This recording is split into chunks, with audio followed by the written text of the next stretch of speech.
Good morning everyone. NO ক্লাসেসের তরফ থেকে আমাদের এই নার্সিং আনফিল্টার ক্লাসেস চ্যানেলটিতে তোমাদের সকলকে ওয়েলকাম। তোমাদের জন্য আজকে নিয়ে চলে এসেছি বিগ একটি আপডেট। আমাদের যে এই অনগোয়িং রিক্রুটমেন্ট প্রসেস চলছে গ্রেড 2 এর, তোমরা সকলেই জানো যখন আমাদের গ্রেড 2 এর যখন নোটিশটা পাবলিশ হয়, সবার প্রথমে কিন্তু পাবলিশ হয়েছে বর্তমান পত্রিকার একটি প্রতিবেদনে। ঠিক সেই রকমই আজকেও বর্তমান পত্রিকার একটি প্রতিবেদনে এই এই গ্রেড 2 রিলেটেড একটি প্রতিবেদন কিন্তু বের হয়েছে। সেই প্রতিবেদনে কি বলা হয়েছে সে বলছি আস্তে আস্তে। তোমরা ভিডিওটি সম্পূর্ণ স্কিপ না করে শুরু থেকে শেষ পর্যন্ত দেখে যাও, তাহলে এই প্রতিবেদনে কী বলা হয়েছে সম্পূর্ণ কিন্তু বুঝতে পারবে। তোমরা সকলেই জানো দুদিন আগেই একটা কিন্তু নিউজ সার্কুলেট হয়েছিল যে আমাদের আর রিক্রুটমেন্ট যে প্রসেসটা আগের মতো যেরকম চলছিল, যে অ্যাকাডেমিক মার্কস প্লাস হচ্ছে ইন্টারভিউ বেস, সেই ইন্টারভিউ বেস কিন্তু আর কিন্তু হবে না। সেখানে কিন্তু আমাদের বোর্ড বা WBHRB কিন্তু সিবিটির মাধ্যমে কিন্তু এই রিক্রুটমেন্ট প্রসেসটা কিন্তু এগানোর জন্য কিন্তু তৎপরতা দেখিয়েছিল। সেটা কিন্তু তোমরা সকলেই জানো যে কলকাতা টিভি একটি নিউজ প্রতিবেদনে কিন্তু বলেছিল। তো সেই সিবিটি নিয়ে কিন্তু আজকে কিন্তু চলে আসলো, প্রায় কনফার্ম ধরেই নাও।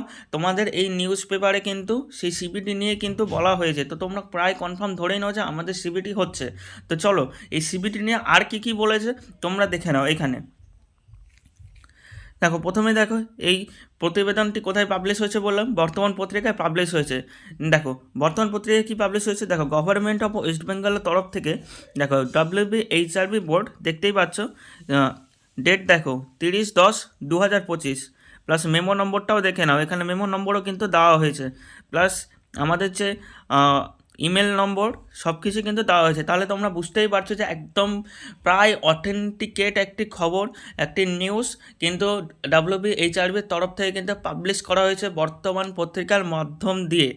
দেখো সে প্রতিবেদনে কি বলেছে, দেখো আমাদের যে এই অ্যাডভার্টাইজ নম্বর, সেই অ্যাডভার্টাইজ নম্বর কী ছিল, GDMO ছিল, স্টাফ নার্স ছিল, প্লাস গ্রেড 2 ছিল আমাদের গ্রেড 2 স্টাফ নার্সে basic plus post basic plus GNMN, plus আমাদের মেডিকেল টেকনোলজিস্ট, আর তাছাড়াও আমাদের অন্যান্য হচ্ছে ফার্মাসিস্ট, এই যে গ্রেড 3, এদের সকলের কিন্তু সিবিটি কিন্তু কন্ডাক্ট করতে চলেছে, এমনটাই কিন্তু বোর্ড কিন্তু জানিয়েছে এই বর্তমান পত্রিকার মাধ্যম দিয়ে।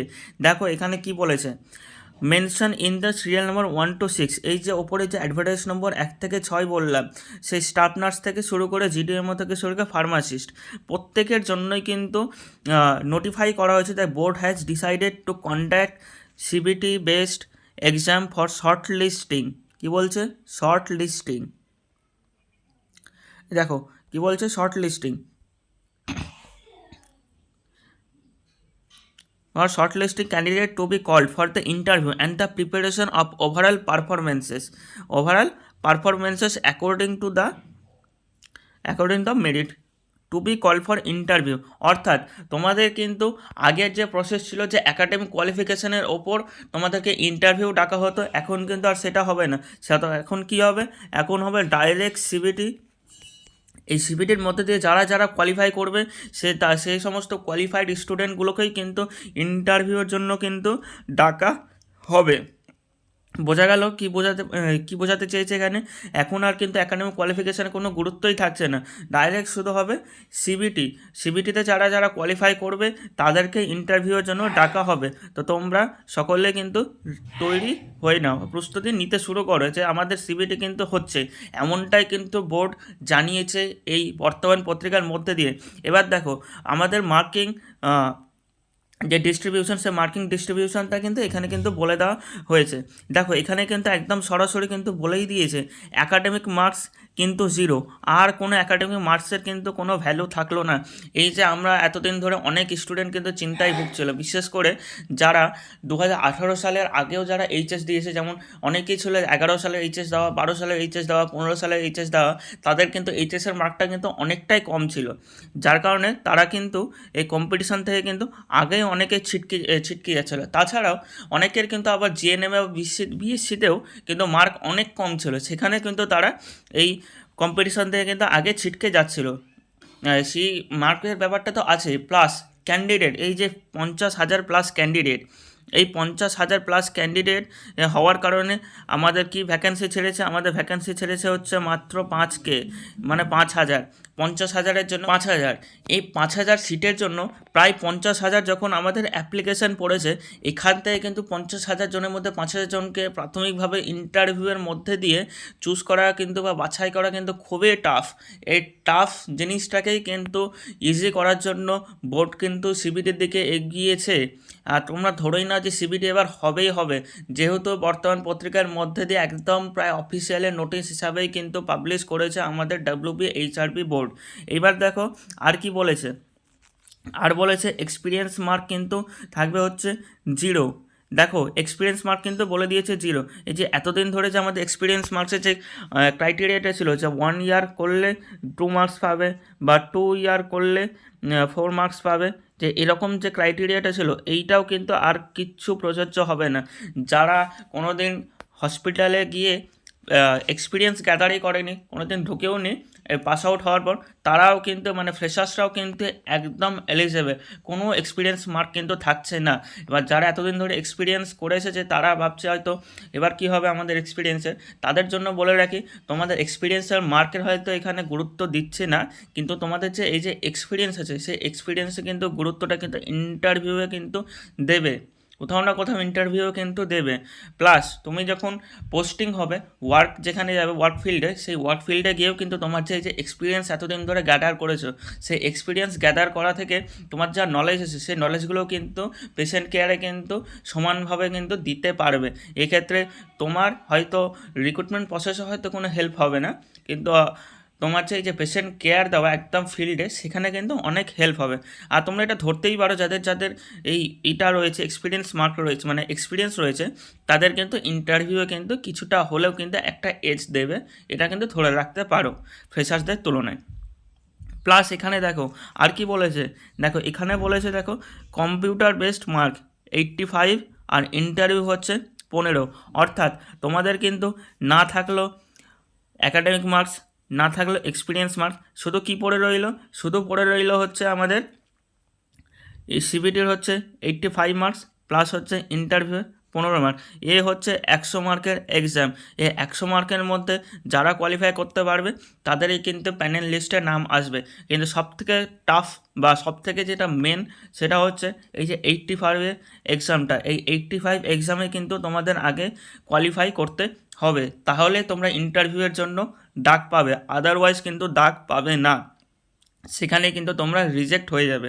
সুতরাং 85 মার্কসের ওপরে কিন্তু তোমাদেরকে প্রিপারেশান নিতে হবে। 85 মার্কসের ওপরে কিন্তু তোমাদের সবার সাথে আগে কম্পিটিশান করতে হবে। সবার সাথে কম্পিটিশান করে যখন তুমি জিতবে বা সেখান থেকে কোয়ালিফাই করবে, তখন তোমার নাম শর্ট লিস্টিং করে ইন্টারভিউয়ের জন্য ডাকা হবে। সে ইন্টারভিউয়ে গিয়েও তোমাদেরকে বাঞ্চ অফ স্টুডেন্টের সাথে কম্পিটিশান করতে হবে। সাপোজ ধরে নাও আমাদের মেলদের জন্য যে 344টা সিট রয়েছে, সেই 344টার জন্য হয়তো সাপোজ ধরে নাও যে আমাদেরকে ডাকা হলো 1000 জন স্টুডেন্টকে শর্ট লিস্টিং করা হলো, সাপোজ ধরে নাও, বা এর সংখ্যাটা আরও কম হতে পারে। এরকম একটা রেশিওতে সাধারণত ডাকে 2 গুণ বা 3 গুণ, এই 2 গুণ বা 3 গুণ রেশিওতেই কিন্তু সবসময় ডাকা হয়। আমাদের নার্সিংয়ে তো এমনটা হয়েছে, যেমন তুমি যদি নর্থসেট ধরে নাও বা হ্যাঁ নর্থসেটই তো হয়, নর্থসেট ধরো বা নর্থসেট সিআরই ধরো বা ইএসআইসি ধরো, এই সমস্ত এক্সামগুলোতে কিন্তু এই ফার্স্ট প্রিলিতে প্রায় 2 গুণ থেকে 3 গুণ স্টুডেন্টকে কিন্তু বাছাই করা হয় সিট নম্বরের থেকে। এই যে 344 যে সিট নম্বর আছে সেই 344 সিটকে 2 গুণ বা 3 গুণ করে যা ক্যান্ডিডেট সংখ্যা বেরাবে, ধরে নাও ক্যান্ডিডেট সংখ্যা বেরালে হচ্ছে 1000 জন, এই 1000 জনকে কিন্তু পরবর্তী স্টেপে কিন্তু যেতে দেওয়া হয়। এরকমভাবেই কিন্তু সেন্ট্রালের এক্সামগুলো হয়। আশা করব যে আমাদের এই WBHRB এই পন্থাটাই বেছে নেবে। 344টার জন্য হয়তো 344 ইন্টু 2 করে যতটা সংখ্যা আসবে, যেমন 668 হয়তো সেই 668 জনকেই কিন্তু ডাকা হলো, এইরকমভাবে কিন্তু হতে পারে, এটা ধরে নাও। আর তোমাদের মেয়েদের জন্য সিট যদি ধরে নিই আমরা, সাপোজ ধরলাম হচ্ছে 4500টা সিট রয়েছে, কী বললাম 4500টা সিট রয়েছে, সে 4500কে 3 গুণ অথবা 2 গুণ করে যা আসবে প্রায় 9000 প্লাস বা 10,000, সেই 10,000 স্টুডেন্টকে কিন্তু ইন্টারভিউয়ের জন্য ডাকতে পারে, বা সংখ্যাটা আরও কম হতে পারে। প্রায় 9,000 বা 7,000 এরকম কিন্তু স্টুডেন্টকে কিন্তু ডাকতে পারে শুধুমাত্র ইন্টারভিউয়ের জন্য। এটা তাদের সুবিধার জন্য এই জিনিসটা করা হয়েছে। তো তোমরা এখন থেকে কিন্তু তৈরি হয়ে যাও যে আমাদের আগে 85 মার্কসটাকে কিন্তু ক্যাপচার করতে হবে। এবার দেখো আর কী বলেছে এখানে। এখানে দেখো আর কী বলেছে। এখানে বলেছে যে এই সিবিটি এক্সামটা হচ্ছে, এই সিবিটি এক্সামের যে নোটিশ বলছে will be made available in the notice section of website WPHRB। এই যে সিবিটি মোডে যে এক্সামটা হবে এর যে একদম অফিসিয়াল ওয়েবসাইট থেকে যে একদম অফিসিয়াল নোটিশ, সেই নোটিশটা কিন্তু কিছুদিনের মধ্যে কিন্তু পাবলিশ করে দেওয়া হবে। ধরে নিতেই পারো কাল বা পরশু বা হয়তো আজকে বিকেলের মধ্যে এই নোটিশটা কিন্তু অফিসিয়ালি চলে আসবে। আর এই অফিসিয়ালি আসার পরে তোমরা বুঝতে পারবে যে এই যে সিবিটি এক্সামটা হবে এর সিলেবাসটা অ্যাকচুয়ালি কী হবে। এখনও কিন্তু আমাদের সিলেবাস কিন্তু অজানা, এখনও জানি না এই সিলেবাস কী হতে চলেছে। যেমন হতেই পারে শুধুমাত্র ফান্ডামেন্টাল এর ওপর হতে পারে, আবার হতেই পারে ফান্ডামেন্টাল প্লাস হচ্ছে মেড সার্চ প্লাস হচ্ছে ওবিজি, এরকমভাবে হতে পারে, বা ওবিজি প্লাস মেড সার্চ প্লাস হচ্ছে মেন্টাল হেলথ, বা অল সাবজেক্টের ওপরেও কিন্তু হতে পারে, মাইনর সাবজেক্টগুলো নিয়েও কিন্তু হতে পারে। আবার এমনও হতে পারে যে হয়তো মাইনর যে সাবজেক্টগুলো আছে সে মাইনর সাবজেক্টের জন্য আলাদা সেকশন ভাগ করে দিল, সেরকমও হতে পারে। এমনটা কিন্তু হতেই পারে। কিন্তু এখান থেকে আর একটা জিনিস কিন্তু বোঝা গেল যে এই ধরে নিতে পারো যে আমাদের এই সিবিটিতে কিন্তু নন নার্সিং পার্ট কিন্তু কিছু থাকছে না। এতদিন ধরে আমরা যে স্পেকুলেট করছিলাম, যেহেতু এই সিবিটিটা কন্ডাক্ট করতে চলেছে আমাদের TCS বোর্ড, তো এই TCS বোর্ড কন্ডাক্ট করায় এটা যেহেতু সেন্ট্রালের একটি এক্সাম কন্ডাক্ট করার সংগঠন, তো এই TCS কিন্তু সাধারণত এরকমভাবে এক্সামটা কিন্তু নেয় যে কিছুটা নন নার্সিং পার্ট প্লাস 30 মার্ক হচ্ছে নন নার্সিং পার্ট, এরকমভাবে ছিল। কিন্তু যেহেতু আমাদের বলেই দিয়েছে যে 85 মার্কের ওপর হবে, তো সুতরাং তোমরা ধরেই নিতে পারো যে এখানে কোনো নন নার্সিং পার্ট কিন্তু থাকবে না। তো এই জিনিসটা প্রায় কনফার্ম হয়ে যাও, নন নার্সিং পার্ট থাকছে না, সম্পূর্ণ কিন্তু নার্সিং পার্টই থাকছে। 85 মার্কের কিন্তু নার্সিংয়ের ওপর থেকে কিন্তু এক্সাম হবে। এবার এই এক্সামের যা সিলেবাস, সেই সিলেবাসটা আমাদের WPHRB থেকে যখন নোটিশ পাবলিশ হবে সেই নোটিশে কিন্তু বলে দেওয়া হবে।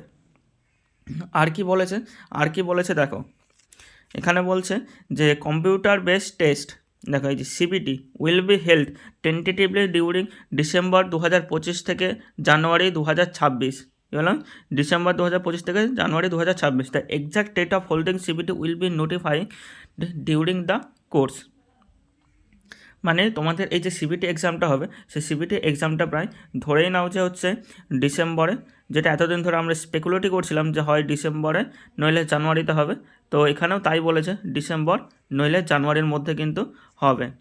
ডিসেম্বর থেকে জানুয়ারির মধ্যে যে কোনো একটি ডেট দিয়ে দেবে, সে যে কোনো একটি ডেটের মধ্যে দিয়ে তোমাদেরকে একটা এক্সাম দিতে হবে। আবার এমনও হতে পারে যে 2-3টা ডেট মিলিয়ে কিন্তু এক্সাম হতে পারে, এমনও হতেই পারে যেহেতু ক্যান্ডিডেটের সংখ্যা হিউজ।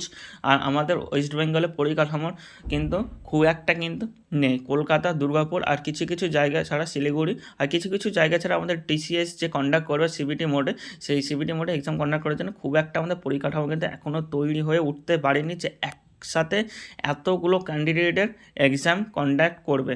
তো ধরতেই পারো যে ডিসেম্বর থেকে জানুয়ারির মধ্যে হয়তো 2-3টা ডেটেও এক্সাম হতে পারে, বা ফার্স্ট হাফ বা সেকেন্ড হাফ করেও কিন্তু এক্সাম হতে পারে। তাহলে ডেট কি জানলাম, ডেট কিন্তু ডিসেম্বর থেকে জানুয়ারির মধ্যে কিন্তু এক্সামটা হবেই হবে, এটা কিন্তু ধরেই নাও। এবার তোমরা এখনও যারা প্রিপারেশান স্টার্ট করোনি তারা কিন্তু একটু সিরিয়াস হও এবং প্রিপারেশান কিন্তু স্টার্ট করো, নইলে কিন্তু ভবিষ্যতে কিন্তু কিছুই পারবে না। এতদিন ধরে তোমরা যে ভেবে আসলে যে আমার তো মার্ক কম হবেই না কিছু, তো এই বাহানাটাও কিন্তু আর দিতে পারবে না, যেহেতু বোর্ড কিন্তু ডাইরেক্টলি বলেই দিয়েছে no academic mark, no experience mark, only on the computer based test. অর্থাৎ তোমরা এখন যা প্রিপারেশান নিচ্ছ তার ওপরেই কিন্তু তোমার কিন্তু সিলেকশন হবে। এই জিনিসটা মাথায় ঢুকিয়ে নাও, 85 মার্কের ওপরে কিন্তু হবে না, তোমার অ্যাকাডেমিক মার্কস কাজ করবে না, তোমার এক্সপিরিয়েন্স মার্ক কাজ করবে। ঠিক আছে, আশা করছি বোঝাতে পারলাম।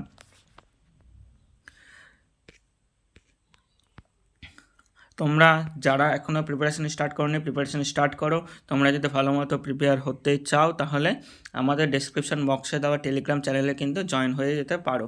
সেখানে কিন্তু নিয়মিত প্রত্যেক দিন সকাল সন্ধ্যা করে নিয়মিত করে তোমাদের মক টেস্ট কিন্তু নেওয়া হয় এবং সপ্তাহে অ্যাটলিস্ট একটা তো মেগা মক টেস্ট নেওয়াই হয়। সেই মেগা মক টেস্টে কিন্তু তোমরা তোমাদের প্রিপারেশনটা দেখতে পারো যে কতটা কি আমরা প্রিপেয়ার হয়ে আছি। তো তোমরা যাও ডিসক্রিপশান বক্সে টেলিগ্রাম লিঙ্কে যাও, টেলিগ্রামেও জয়েন করো, তোমরা হোয়াটসঅ্যাপ গ্রুপেও জয়েন হতে পারো ফর বেটার কমিউনিকেশান।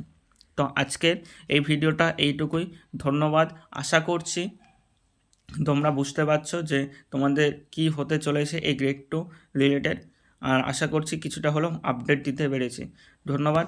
তোমরা এই আপডেটটি তোমার বন্ধুদের সাথে এবং তোমার যে ব্যাচমেট আছে তাদের সাথেও শেয়ার করে দিও, তারাও যাতে এই ভিডিওটি বা এই আপডেট সম্বন্ধে কিন্তু জানতে পারে। তো থ্যাংক ইউ।